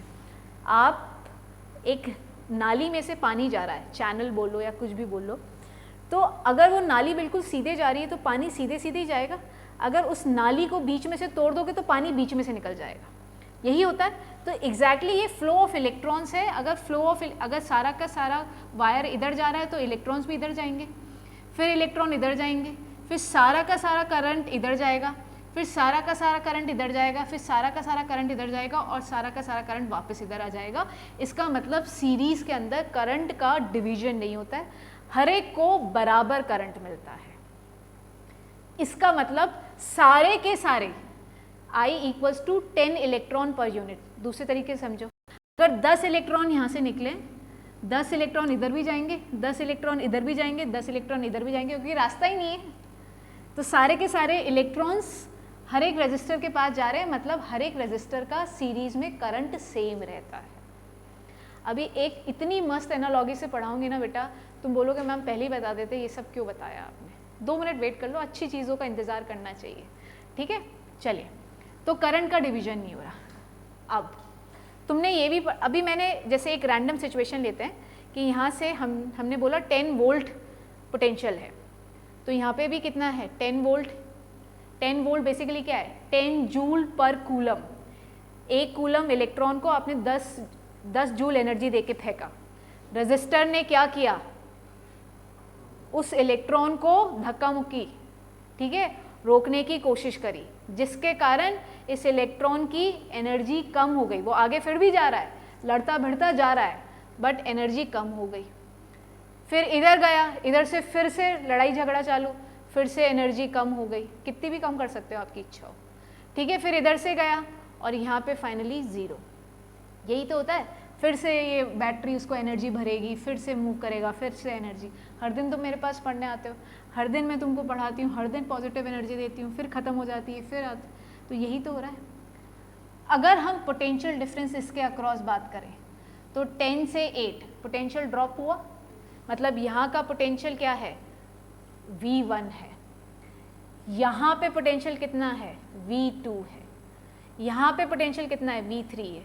सीरीज में हर एक रजिस्टर के अक्रॉस पोटेंशियल डिफरेंस अलग अलग है और पोटेंशियल ड्रॉप हो रहा है। देखो ना, अगर हर एक डिफरेंट रजिस्टर है तो हर एक different register different amount of energy खर्च कर देगा इलेक्ट्रॉन की, तो हर बार डिफरेंट पोटेंशियल आ रहा है। यहाँ पे आते आते ख़त्म हो गई, नहीं आ रहा समझ में। चलो एनालॉजी से स्टार्ट करते हैं। एक गांव में पहुंचने का रास्ता है एक बहुत बड़ा जंगल, और उस जंगल में 3 पड़ाव हैं, और उन तीनों पड़ाव में 3 तरह के अलग अलग गैंग्स हैं गुंडों के, ठीक है। अलग अलग पड़ाव हैं, 3 पड़ाव, एक के बाद एक, एक के बाद एक। मतलब आपको अगर एक गांव से दूसरे गांव में जाना है तो there is only a single रास्ता, एक बहुत बड़ा जंगल, सीधा जंगल, और उस जंगल में 3 पड़ाव, और तीनों पड़ाव पे आपको अलग अलग गैंग ऑफ गैंगस्टर मिलेगा जो आपको लूटेगा, ठीक है। तो let's say a fix set of people start their journey from one गांव टू सेकेंड गांव। फिक्स सेट मतलब 10 इलेक्ट्रॉन्स पर यूनिट, मतलब यहाँ से 10 इलेक्ट्रॉन निकले, फिक्स सेट ऑफ पीपल हो गए ना। तो मैंने बोला 10 लोग यहाँ से निकले, एनालॉजी है, समझ लो। इसके बाद इससे बेस में कुछ नहीं पढ़ा पाऊंगी। तो 10 इलेक्ट्रॉन जब पहले पड़ाव पे पहुंचे तो R1 were the gangster, first gangster. उन्होंने उनको लूटना चालू किया। तो उन्होंने, लोगों ने बोला कि भैया तुम लूट लो, बट सारा मत लूटना, हमें जिस गांव में जाना है आगे और गैंगस्टर मिलेंगे तो हमको थोड़ा सा उनको भी देना ही पड़ेगा हर बार।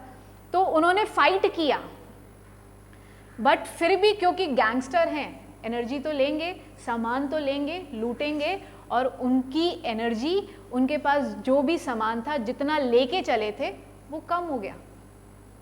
क्यों? क्योंकि इतना कहाँ खर्च हो गया उन गैंगस्टर से लड़ाई करने में। आगे बढ़े, बट अभी भी यहाँ से लोग कितने निकल रहे हैं 10, किसी को मार नहीं रहे हैं। सारे गुंडों के पास बंदूक नहीं है, ठीक है, कोई भी मरेगा नहीं। 10 यहाँ पे गए, 10 यहाँ पे, बेटा करंट चेंज नहीं हो रहा। 10 यहाँ पे गए, 10 यहाँ से निकल गए, मतलब करंट अभी भी वही है, बट एनर्जी लेवल लो हो गया है, पोटेंशियल ड्रॉप हो गया है। Got it? आगे बढ़ो। Next set of gangster were waiting for them. अब को लड़ना था, but the amount of energy अब जो उनके पास थी वो कम थी, फिर भी उन्होंने फाइट दी, लड़े। अब R1, R2, R3 गैंगस्टर्स जो हैं उनका नंबर डिफरेंट हो सकता है, इधर लेट से उन्होंने शायद 10 लोगों से फाइट किया, इधर नए गैंग के अंदर 20 लोग थे, तो 20 लोग से फाइट करने में उनको ज़्यादा एनर्जी खर्च हो गई, 4 जूल खर्च हो गई, इधर तो 2 ही हुई थी, इधर 4 खर्च हो गई, बट फिर भी लड़े और 10 के 10 इस पड़ाव को पार किया। 10 के 10 मतलब करंट अभी भी सेम है, बट पोटेंशियल ड्रॉप हो गया है क्योंकि रेजिस्टेंस डिफरेंट था, गैंगस्टर का नंबर अलग था, नंबर ऑफ पीपल अलग थे। तो नंबर ऑफ पीपल अगर हम बोल रहे हैं ये रेजिस्टेंस ज़्यादा है तो ज़्यादा एनर्जी खर्च हो गई और 4 जूल एनर्जी खर्च होकर सिर्फ 4 जूल ही बची। अब नेक्स्ट सेट ऑफ गैंगस्टर, उनसे लड़ना पड़ेगा ही क्योंकि गांव उसके बाद ही नहीं पहुंचेंगे। फिर से वो 10 के 10 मेंबर इनसे भी लड़े और इनसे लड़ने के बाद उनके पास कुछ नहीं बचा, सारा सोना चांदी पैसा सब खत्म और फाइनली वो गांव पहुंच गए खाली हाथ। तो can you see that the current remains the same, सारे 10 के 10 लोग पहुंच रहे हैं गांव में खाली हाथ। Why खाली हाथ? Because these R1, R2, R3 are the gangster with different set of people with different energy। तो हर एक से लड़ने में उनको हर अलग अलग एनर्जी लग रही है और हर बार एनर्जी खर्च होती जा रही है। खर्च होना मतलब ड्रॉप होना, 10 से 8 मतलब 2 जूल यहाँ पे एनर्जी खर्च हो गई, मतलब इसके अक्रॉस पोटेंशियल डिफरेंस कितना है 2 वोल्ट। 2 वोल्ट आपने energy drop, 4 volt energy drop, इधर 4 वोल्ट एनर्जी ड्रॉप। तो सीरीज के अंदर पोटेंशियल ड्रॉप होता है, करंट सेम रहता है। क्या इस एनालॉजी से कुछ रिलेट कर पा रहे हो? This is my best. ठीक है, क्या पता अगले साल तक कुछ और बेस्ट क्रिएट करूं अपना। Ma'am great example, understood, thank you बेटा, थैंक यू वंश। Excuse me ma'am. हाँ मीनल बोलो। मैम पर वो लास्ट में 0 ही कैसे होगा? जरूर थोड़ा इसको हम ये मान के चल रहे हैं, ठीक है, कि हम यहाँ से जब यहाँ पहुँचेंगे तो हम 0 एनर्जी के साथ ही पहुँचेंगे। ये हम हमेशा ये कंडीशन लेके चल रहे हैं क्योंकि मैंने तुमको पढ़ाया ही है ना कि हर बार जब आप यहाँ पे आओगे एनर्जी ख़त्म, फिर से आप लोड करोगे अपने आप को, फिर यू विल स्टार्ट। तो हम यही लेते हैं कि सारी की सारी एनर्जी हमें खर्च करनी है। बेटा मुझसे अक्षिता पूछ रही मैम 8 जूल और 8 वोल्ट, तो बेटा पोटेंशियल ड्रॉप डिफरेंस की यूनिट तो 8 वोल्ट ही होती है। मैं जूल इसलिए बार बार बोल रही हूँ बिकॉज उसकी डेफिनेशन क्या होती है, amount of work done in moving unit coulomb charge, 1 coulomb charge. Work done की यूनिट जूल होती है, तो 1 जूल एनर्जी खर्च होना इन मूविंग 1 कूलम चार्ज। ठीक है, जब चार्ज मूव करता है तो एनर्जी खर्च होती है। तो मैं आपको एनर्जी भी बार बार टर्म इसलिए ले रही हूँ कि पोटेंशियल डिफरेंस का मीनिंग क्या है। आपने इन इलेक्ट्रॉन्स को एनर्जी से लोड किया था, इनके पास पहले थर्मल एनर्जी थी जिसके कारण they were moving randomly in all direction. हर एक बच्चा मेरे पास आने से पहले भी दिमाग तो भगवान ने दिया ही होता है ना, उस दिमाग से वो दौड़ता है हर एक डायरेक्शन में बिकॉज उसका एम क्लियर नहीं होता, उसको लाइफ में चाहिए क्या। कई बच्चों को लगता है कि बास्केटबॉल को वो करियर बना सकते हैं, कई बच्चों को लगता है डांस को वो करियर बना सकते हैं। Yes you can make out but still you are not clear in your thoughts. तो एवरीबडी हैज़ देयर एनर्जी, उस एनर्जी को बोलते हैं thermal energy, but that energy is in all direction. Due to that आप हर एक direction में कूदते भागते रहते हो। दिस इज योर टीचर जो चैनलाइज कर रहा है कि you have to move in this particular direction. उन्होंने और एनर्जी दी है आपको, ठीक है, बट एक पर्टिकुलर डायरेक्शन में। तो इसलिए मैं बार बार अक्षता वोल्ट को एनर्जी भी बोलती हूँ बिकॉज इसकी डेफिनेशन होती है W/Q, एनर्जी पर कूलम। आ रहा है समझ में Akshata, since it was your doubt? हाँ क्लियर है, ठीक है। तो सब बच्चों को समझ में आ गया है। अब देखो इसका डेरिवेशन, तो V volt was the total energy. अब सब लोग आ जाओ, V कोई भी कॉपी नहीं करेगा, अभी सब समझेंगे क्योंकि ये डेरिवेशन आपको एग्जाम में करना होता है। V पोटेंशियल डिफरेंस कितनों में डिवाइड होएगा, V1, V2, V3। जैसे अभी क्वेश्चन ये था कि मैम ये 0 जूल, हाँ हम ये कह रहे हैं टोटल के 3 भाग हो गए, बट ये 3 भाग बराबर नहीं है क्योंकि हर बार रेजिस्टेंस सेम नहीं है। अगर हर बार रेजिस्टेंस सेम होगा, 10 लोग इधर 10 लोग इधर 10 लोग इधर, तो हम पोटेंशियल भी वी लिखेंगे, मतलब 3 इक्वल पार्ट्स में होगा, बट डिवाइड होगा, सीरीज में डिवाइड होगा, क्योंकि हर एक गैंगस्टर को आपको कुछ एनर्जी, कुछ पैसा रुपया देना पड़ेगा। ठीक है, ये एग्जाम्पल प्लीज लिख लेना, भूल जाओगे। तो व्हाट इज वी? वी का फॉर्मूला I इंटू आर होता है। इधर R क्या है? R equivalent, total resistance. Equivalent का मतलब होता है सीरीज के अंदर हम इस पूरे सर्किट का रेजिस्टेंस निकालना चाह रहे हैं कि टोटल कितने गैंगस्टर ने कितने फोर्स से रेजिस्टेंस, ऑब्स्ट्रक्शन, जो टोटल ऑब्स्ट्रक्शन है, रुकावट है, वो कितनी है, वो हम काउंट करना चाह रहे हैं। V1 I करंट फ्लो कर रहा है, सब में करंट I है तो सिर्फ I लिखेंगे, इनटू R1। V1 के अक्रॉस रेजिस्टेंस कितना है? R। V2 फिर से I करंट R2 के अक्रॉस, I करंट R3 के अक्रॉस, सब में से I कॉमन आ जाएगा, सब में से I कॉमन आ जाएगा, सो R1 plus R2 plus R3, I से I कैंसिल आउट हो गया, तो इन सीरीज R इक्विवेलेंट का फॉर्मूला क्या आ गया? R1 plus R2 plus R3। बोले बच्चे, अभी किसी ने कुछ लिखा है? Let me check. आप लोग अब ये डेरिवेशन को कॉपी कर लें।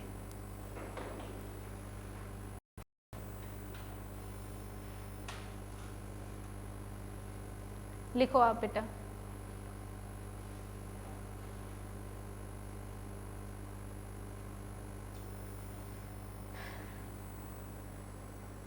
एनर्जी डिफरेंस सेम नहीं है ना, मतलब मेरे को समझ में नहीं आ रहा है। Is not same to potential difference, पर कूलम बोल रहे हो ना, हर बार अगर पर कूलम से डिवाइड कर रहे हो तो वो सेम ही तो आएगा। तुम पोटेंशियल डिफरेंस ले लो बेटा, ये समझाने का तरीका है। ठीक है, आप पोटेंशियल डिफरेंस से समझ में आ रहा है तो समझ लो। Ma'am is this derivation for total resistance? हाँ बेटा, आर इक्विवेलेंट का मतलब होता है टोटल रेजिस्टेंस इन सीरीज, है ना। आर इक्विवेलेंट इस सर्किट में टोटल रेजिस्टेंस ही बताता है। R in series, R1 R2 plus R3 is giving the total resistance. ठीक है, इन सारे गुंडों ने मिलकर कितना ऑब्स्ट्रक्शन प्रोवाइड किया। ठीक है, तो सिंपल सबके रेजिस्टेंस को ऐड कर दो तो वो सीरीज का टोटल रेजिस्टेंस आ जाएगा। आपकी टीचर टोटल बोलती है, इक्विवेलेंट बोलती है, जो आपको समझ में आता है समझ लो।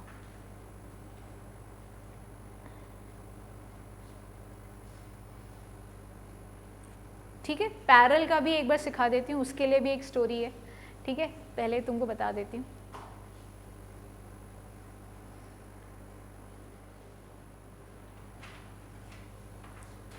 सक्षम है क्या? एक कौन से बच्चे की क्लास छूटी है अभी? किसकी क्लास छूटी है अभी? 20 बच्चे अटेंड कर रहे थे ना, एक बच्चा किसकी छूट गई क्लास? अभी समझ में आ गया? हर एक बच्चा सेटिस्फाइड है? थोड़ा बहुत ऐसा लग रहा है 50-60%, 70% करंट क्यों डिवाइड नहीं हो रहा, पोटेंशियल क्यों डिवाइड हो रहा है? Can you relate everybody? हाँ बेटा, अब तुम सोचो कि जब स्कूल में पढ़ाया था तो ये कैसे पढ़ाया था? कितने लोग बता सकते हैं स्कूल में पढ़ाया था? क्या ये लिख दिया था डायरेक्टली? हाँ हाँ, यही तो डायरेक्टली लिख दिया था कि भैया सिर्फ ये बोला होगा कि सीरीज़ में करंट सेम रहता है, पोटेंशियल डिवाइड हो जाता है। कुछ बोला था और इसके अलावा? तो मुझे बता दो, क्या पता तुम्हारे टीचर से मुझे कुछ सीखने को मिल जाए, कहीं मैं लैग कर रही हूँ तो मैं सुधर जाऊँगी, हैं? चलो आओ, देखो इम्प्रूवमेंट का स्कोप सब जगह होता है। सो लेट मी नो अगर आपके टीचर में डिडंट अटेंड द क्लास। हाँ जी Isha, because you thank you Isha, thank you so much।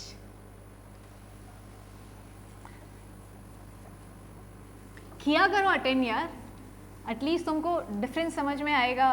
और क्या पता कुछ टीचर अच्छा बता रहा हो तो मुझे बता देना, मैं अपने इसके अंदर डाल लूँगी कंटेंट के अंदर।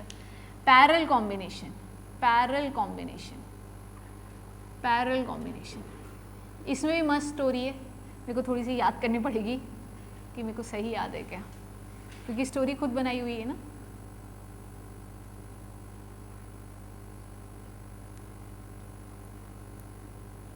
ये बैटरी है V, R1 R2 R3, दो भी रजिस्टर ले सकते हो, मैं बता चुकी ना, दो या दो से ज़्यादा रेजिस्टेंस को एक के बाद एक, एक के बाद एक के बाद एक लगा देते हैं।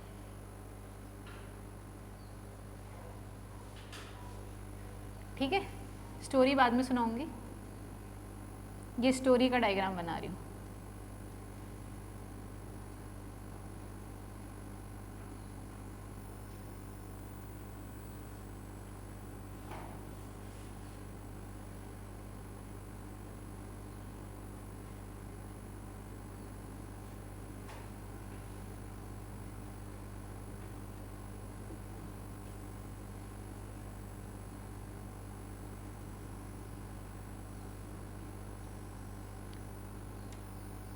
दस लोग और एक कुत्ते की स्टोरी है, ठीक है, बाद में सुनाएंगे स्टोरी। स्टोरी का नाम बता दिया, a dog with 10 people. With 10 people तो नहीं बोलेंगे, अ डॉग एंड 10 पीपल्स, ठीक है। स्टोरी बाद में बताऊंगी, अभी इधर आ जाओ, आओ बताऊं, स्टार्ट करूं, एवरीबॉडी रेडी, चलो आओ। यहां से आई करंट निकला, ये आई करंट जब यहाँ पे पहुँचा, इसको दो रास्ते दिख रहे हैं, कैन यू सी, दो रास्ते। तो दो रास्ते हैं तो ऑब्वियसली कुछ करंट इधर जाएगा, कुछ करंट इधर। पानी ऐसे ही तो बहता है, अगर पानी को दो रास्ते मिलेंगे तो दो रास्ते में पानी जाएगा, हाँ या ना। तो बच्चे करंट के साथ भी यही होगा, कुछ करंट इधर चला गया और कुछ करंट इधर, इधर मैंने बोला आई डैश, ठीक है।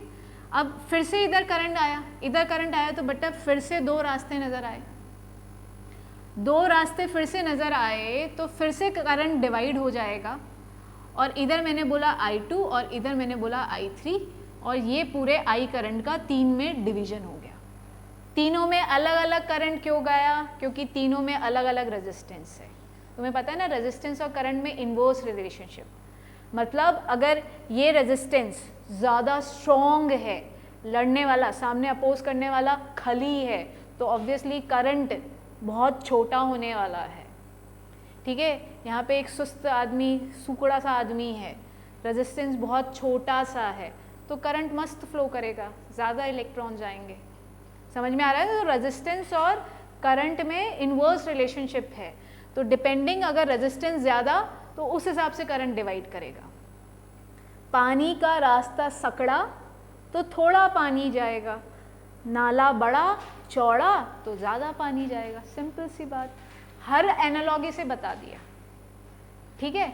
अब जो एक टीचर, जैसे तुमको सीरीज में टीचर ने बोला होगा सीरीज में करंट रिमेन द सेम, तो पैरेलल में टीचर बोल देता है पोटेंशियल रिमेन द सेम। जो इधर पोटेंशियल, इधर जो पोटेंशियल V है वही पोटेंशियल V इधर है, इसके अक्रॉस है, वही पोटेंशियल V इसके अक्रॉस है, और वही पोटेंशियल V इसके अक्रॉस है।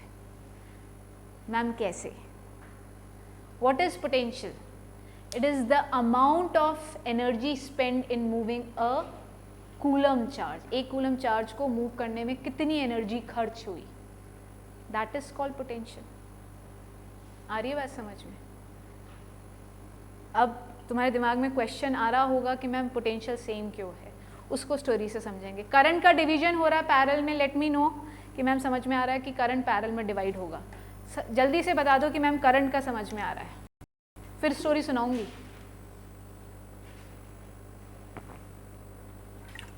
छोड़ दो अभी, नेक्स्ट क्लास के लिए रख दो स्टोरी, बोलो छोड़ दो स्टोरी।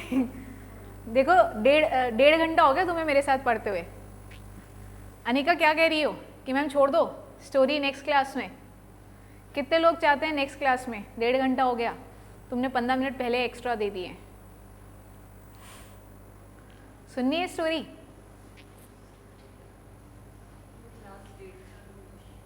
ओहो कितने बजे? 5 पे, 5 मिनट ही लेट चालू हुई थी। सवाल ही नहीं उठता।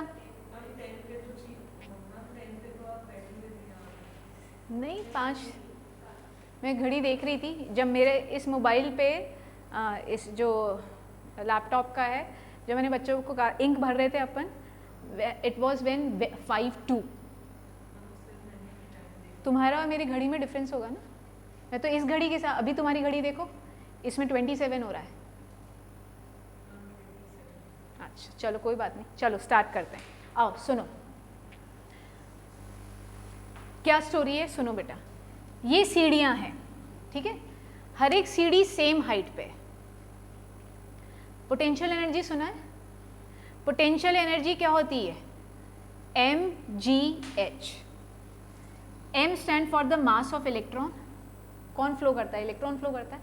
हर एक इलेक्ट्रॉन का मास सेम, हर एक इलेक्ट्रॉन सेम हाइट से आ रहा है, सेम ग्रेविटेशनल पुल है, तो हर एक इलेक्ट्रॉन सेम एनर्जी से नीचे आ रहा है।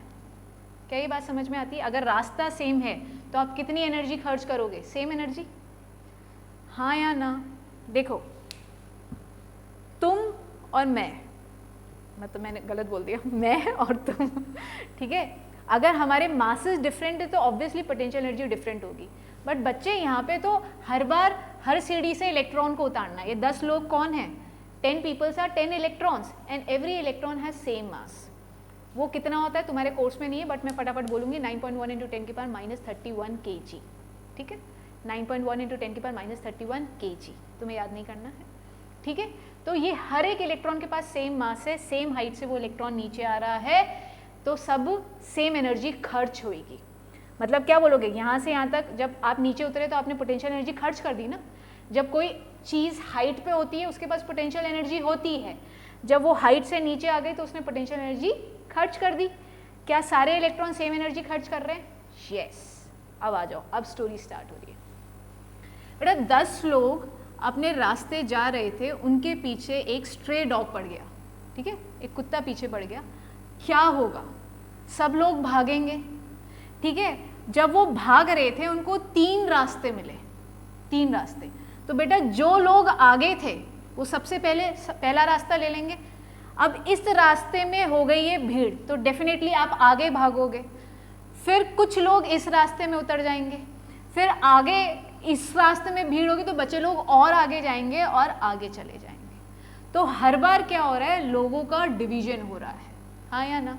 कुत्ता एक है बट लोगों का डिवीजन हो रहा है, क्योंकि हर बार रास्ता मिल रहा है। इस रास्ते में भीड़ होगी तो रुकेंगे तो पीछे से कुत्ता काट जाएगा। तो यू नीड टू मूव, आपको आगे बढ़ना ही, आप पीछे मुड़ के देखोगे नहीं, ठीक है। पीछे मुड़े तो भैया हो गया काम तमाम। तो हर बार आप गए, हर बार इलेक्ट्रॉन का डिवीजन हो रहा है, मतलब करंट डिवाइड हो रहा है। येस और नो? आप 10 लोग गए थे बट 10 लोग यहाँ पे, कुछ लोग इधर चले गए आगे बढ़े, कुछ लोग इधर चले गए और बचे हुए लोग इधर। मतलब आई करंट 3 भाग में डिवाइड हो जाता है। अभी ये क्वेश्चन तो नहीं बनेगा मैम 3 टुकड़े ही होंगे, ऑब्वियसली 3 रास्ते में 3 लोग चले गए। अब एनर्जी का क्या हुआ? हर बार कौन उतर रहा है? Electron, electron, electron with same height. हर बार रास्ता एक ही तय करना है, तो हर बार हर एक इलेक्ट्रॉन सेम पोटेंशियल एनर्जी खर्च कर रहा है, हर बार सेम हाइट से नीचे आ रहा है, सेम मास का इलेक्ट्रॉन है। तो यहाँ से यहाँ तक एक इलेक्ट्रॉन जब आया, एक electron, what is potential energy? It is the amount of work done in moving a charge. तो एक इलेक्ट्रॉन को यहाँ से यहाँ तक आने में अगर रास्ता सेम है, अगर रास्ता सेम है तो पोटेंशियल डिफरेंस सेम ही तो होगा। एनर्जी एक इलेक्ट्रॉन ने कितनी खर्ची? हर बार इलेक्ट्रॉन अगर सेम हाइट से नीचे आ रहा है तो हर बार एक इलेक्ट्रॉन को सेम पोटेंशियल ड्रॉप हुआ, सेम पोटेंशियल एनर्जी रही, पोटेंशियल डिफरेंस सेम आ रहा है। फिर से बताऊं, potential difference it is the amount of energy spend by a charge, unit charge बोलते हैं, मैं बोल रही हूँ इलेक्ट्रॉन। अगर हर बार आपका रास्ता सेम है हर एक इलेक्ट्रॉन का, ये मैंने बोला h हाइट, सेम रास्ते से हर बार इलेक्ट्रॉन को जाना है तो हर बार ड्रॉप ऑफ एनर्जी सेम ही तो आएगा। ये नंबर ऑफ इलेक्ट्रॉन पे थोड़ा डिपेंड कर रहा है। What is potential energy? It is the amount of energy of a unit charge. Unit से डिवाइड कर देना 1 से, तो एक इलेक्ट्रॉन की एनर्जी कितनी है? यहाँ पे होंगे 4 इलेक्ट्रॉन, हमसे कोई 4 इलेक्ट्रॉन की एनर्जी नहीं पूछ रहा, क्योंकि पोटेंशियल डिफरेंस की डेफिनेशन पे जाओ। What is potential difference? It is the amount of work done in moving a charge, unit charge. तो एक इलेक्ट्रॉन अगर पाथ की लंबाई सेम है और जो जा रहा है वो बंदा सेम है तो हर बार वो सेम एनर्जी खर्च करेगा। क्या इस स्टोरी से रिलेट कर पा रहे हो? अगर हर बार 4 सीढ़ियाँ ही उतरनी है और हर बार एक ही इलेक्ट्रॉन को उतरना है, ये भी इलेक्ट्रॉन, तो हर जगह सेम एनर्जी खर्चेगा। तो दैट इज द रीजन कि पैरेलल में potential remains the same. Yes Swasti, हाँ पोटेंशियल रिमेन्स द सेम। ठीक है, सो इसको याद करने का एक इजी आसान तरीका, P for parallel, P for potential, parallel में पोटेंशियल रिमेन्स द सेम। ठीक है, ऐसे मैं याद कराती हूँ हर साल, P for parallel, P for potential, parallel में potential remains the same. Current तो हो ही रहा है ना, क्योंकि हर बार सीढ़ियाँ देखो ना, ये स्टोरी लिख लो तुम भी डॉग एंड पीपल वाली। क्लियर है बच्चों? ये डायग्राम ये वाला बना लो अगर बनाना है तो, क्योंकि मैं इधर डेरिवेशन कर रही हूँ। जल्दी से बनाओ, बस ये लास्ट है, इसके न्यूमेरिकल्स नेक्स्ट क्लास में करेंगे। ये डायग्राम बना लो, फिर इधर मैं डेरिवेशन करूँगी। डन किया? मैम ये जो डॉग वाला एग्जाम्पल था, तो फिर इसमें आगे जाके तो ख़त्म ही हो जाएंगे ना बिल्कुल। तो ख़त्म हो रहा है ना, आप सारे इलेक्ट्रॉन, मतलब आप देखो ना, अभी मैं ये डेरिवेशन जब करूँगी माही तो लिखूँगी I is equals to I1 plus I2 plus I3, मतलब करंट के 3 पार्ट में डिवाइड हो गया। कुछ करंट इधर गया, कुछ लोग इधर गए, कुछ लोग इधर गए और बाकी लोग इधर चले गए। ठीक है, शोले मूवी देखी है तुम लोगों ने? तो क्या देखी होगी, शोले मूवी तो नहीं देखी होगी। टुकड़ों में, उसमें जेलर जो होता है वो एक कमांड देता है, आधे लोग इधर आधे लोग इधर और बाकी पीछे में, और उसके पीछे कोई भी नहीं होता है। तो इधर ऐसा नहीं हो रहा है। ठीक है, तो उसमें जो जेलर होता है वो ये कमांड देता है कि आगे लोग इधर जाएंगे, आधे लोग इधर जाएंगे और बचे हुए मेरे पीछे, और उसके पीछे कोई भी नहीं होता है। तो बेटा इधर नहीं हो रहा है, कुछ इलेक्ट्रॉन इधर, कुछ इधर और बचे उधर, हम प्रोविजन रख रहे हैं। रिमेंबर द डायलॉग भव्य, बस। तो वो नहीं लग रहा है इधर। ठीक है, इधर डिवीजन होगा।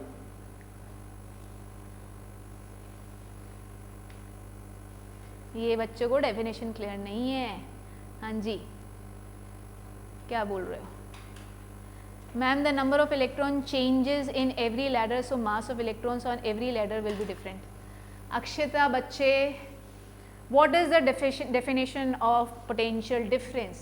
It is the amount of work done in moving a unit charge. Unit मतलब एक इलेक्ट्रॉन। हर बार जब एक इलेक्ट्रॉन नीचे आता है तो वो कितनी एनर्जी खर्च करता है।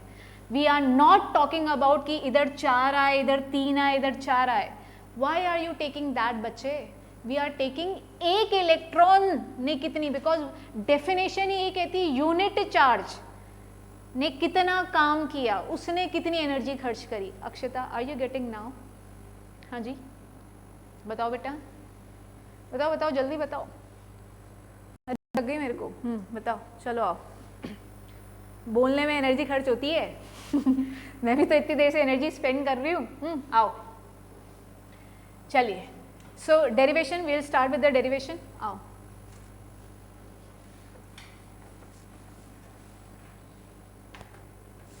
देखो V equals to I R formula बहुत ज़बरदस्त है, इसको याद रखेंगे। तो इधर से I इक्वल्स टू क्या आ जाएगा, इधर देखेंगे सब लोग, I will be equals to V by R। So V upon R equivalent, R equivalent मतलब इस तीनों रेजिस्टेंस का टोटल। इक्विवेलेंट का मतलब समझ रहे हो ना, इन तीनों का टोटल क्या होगा। तो I1 V अपॉन R1, कोई भी कॉपी मत करो, एक बार देख लो बेटा, V upon R2 plus V upon R3। क्या सब जगह V आएगा? अभी हमने इतनी देर बात करी है इस बारे में। तो भैया V कॉमन ले लो, V कॉमन ले लो, 1 by R1 plus 1 by R2 plus 1 by R3। V से V कैंसिल आउट हो गया, so 1 by R equivalent is equals to 1 up, बस आ गया, 1 upon R1 plus 1 upon R2 plus 1 upon R3। जब आप इसके क्वेश्चंस करोगे आपको पता लगेगा, लिख लो ये लास्ट था, आपको ये पता लगेगा कि पैरेलल में जो इक्विवेलेंट रेजिस्टेंस होता है, टोटल रेजिस्टेंस होता है, वो इंडिविजुअल रेजिस्टेंस से कम होता है, और सीरीज में जो टोटल रेजिस्टेंस होता है वो इंडिविजुअल रेजिस्टेंस का सम हो जाता है, तो वो ज़्यादा होता है।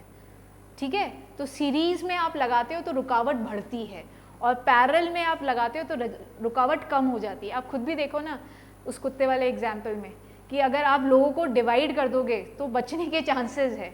अगर एक ही सीढ़ी होती तो पीछे से झपट लेता वो, ठीक है, फिर तो पीछे 6 ही नज़र आता किसी न किसी के। तो यस, लेट मी नो।